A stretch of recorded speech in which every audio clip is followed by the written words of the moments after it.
500 سال پیش در دوران سنگوکو برادرهای دوقلویی به نام میشیگاتسو و یوریچی به دنیا آمدند که یکی از اونها علامت عجیبی رو روی پیشونی سرش داشت. پدر خانواده سوکیکونی این رو یه بدیومنی میدونست و قرار شد که یوریچی وقتی که 10 ساله شد به معبد فرستاده شه. از اون طرف میشیگاتسو باید برای تبدیل شدن به یک سامورایی از سنهای پایین مورد آموزش قرار میگرفت. یوریچی رو توی اتاق جدای از خونه و خانواده زندگی میکرد. میشیگاتسو هم از روی دلسوزی و ترحم به برادر خودش به دور از چشم پدرش سر میزد و برای سرگرم کردنش که فلوت رو به عنوان هدیه بهش داد.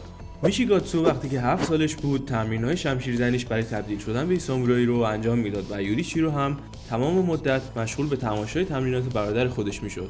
بعد از مدتی فردی که میشیگاتسو رو تمرین میداد یوریچی رو دعوت کرد تا کمی باهاش تمرین شمشیرزنی کنه. یوریچی رو که در تمام طول تمرینات برادرش فقط و فقط نظاره‌گر بود و تا حالا به شمشیر چوبی حتی دست نزده بود، تونست 4 ضربه کاری رو وارد کنه. در این لحظه میشیگاتسو به شدت متعجب شد، چون تو طول این مدت نتونسته بود حتی یه ضربه معمولی هم وارد کنه و حالا اون یوریچی که هر وقت میشیگاتسو رو میدید توی آغوش مادرشون بود تونست به راحتی این کار رو انجام بده. دون این حسادت نسبت به برادرش از همین اتفاق توی دل میشیگاتسو کاشته شد. بعد از مدتی یوریچی رو که لیاقت خودش برای ساموری شدن رو نشون داده بود باعث شد که نظر پدرشون عوض شه و میشیگاتسو رو به جای یوریچی رو به معبد بفرسته. اما روز قبل از این جابجایی مادر این دو برادر بر اثر مریضی فوت میشه و ساعت 3 شب یوریچی رو میره تا به برادر خودش این خبر رو بده و بهش بگه که داره خانواده‌اش رو ترک میکنه و ازش به خاطر اون فلوتی که به عنوان هدیه بهش داده بود تشکر کرد. میشیگاتسو بعد از خوندن دفترچه خاطرات مادرش فهمید که یوریچی رو از مریضی مادرشون از همون اول خبر داشت و با دونستن این موضوع که مادرشون ضعیف شده خودش رو تکیه‌گاهی برای مادرشون میکرد و برای کمک کردن تو جابجایی بود که همیشه توی آغوش مادرشون بود. این باعث شد که حسادت میشیگاتسو بیشتر شه، چون برادرش نه تنها از نظر بدنی و مهارت ذاتی قدرتمند بود بلکه از هوش بالایی هم برخوردار بود و خیلی بیشتر از سن خودش میفهمید. 10 سال بعد میشیگاتسو به عنوان یک سامورایی خانواده خودش رو تشکیل داد و دارای 2 فرزند شد.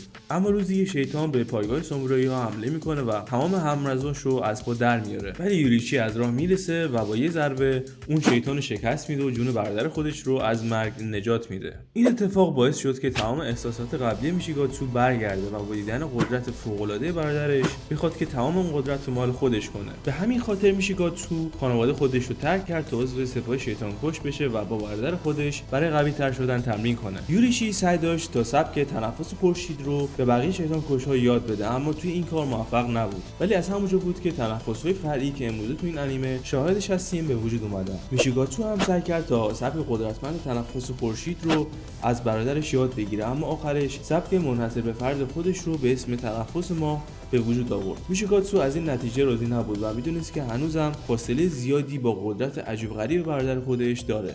اونجا بود که بر اثر اتفاقاتی میشیگاتسو با موزان روبرو میشه و موزان به میشیگاتسو پیشنهاد میده تا برای قوی تر شدن و عبور از برادرش تبدیل به شیطان شه. میشیگاتسو هم که با تمام قدرت و حسادت نسبت به برادرش کور شده بود این پیشنهاد قبول میکنه و چون یک کاربر سبک تنفسی بود بعد از 3 روز تبدیل به شیطانی با نام کوکوشیبو میشه و برای صدها سال در مقام اول آپرمون قرار میگیره. کوکوشیبو بعد از 60 سال با برادر خودش روبرو میشه و در حالی که یک شیطان با ظاهری قدرتمند و دست نخورده با 6 بود از وضعیتی که برادرش توش قرار داشت منزجر شده بود. از اون ور یوریچی رو برای اولین بار جلوی کوکوشیبو احساساتی میشه و برای برادرش که این راهو انتخاب کرده بود اشک ریخت. یوریچی رو با وجود پیری و ضعیف شدن چشمش در حد نابینایی در یک لحظه قبل از اینکه کوکوشیبو بتونه کاری کنه به گردنش رسید و تقریبا اون رو جدا کرد. کوکوشیبو که از قدرت یوریچی رو تو این وضعیت شوکه شده بود خواست حمله رو ترتیب بده که در همون لحظه متوجه شد که برادرش جلوی چشماش به صورت ایستاده به علت پیری درگذشت و برای همیشه شکست ناپذیر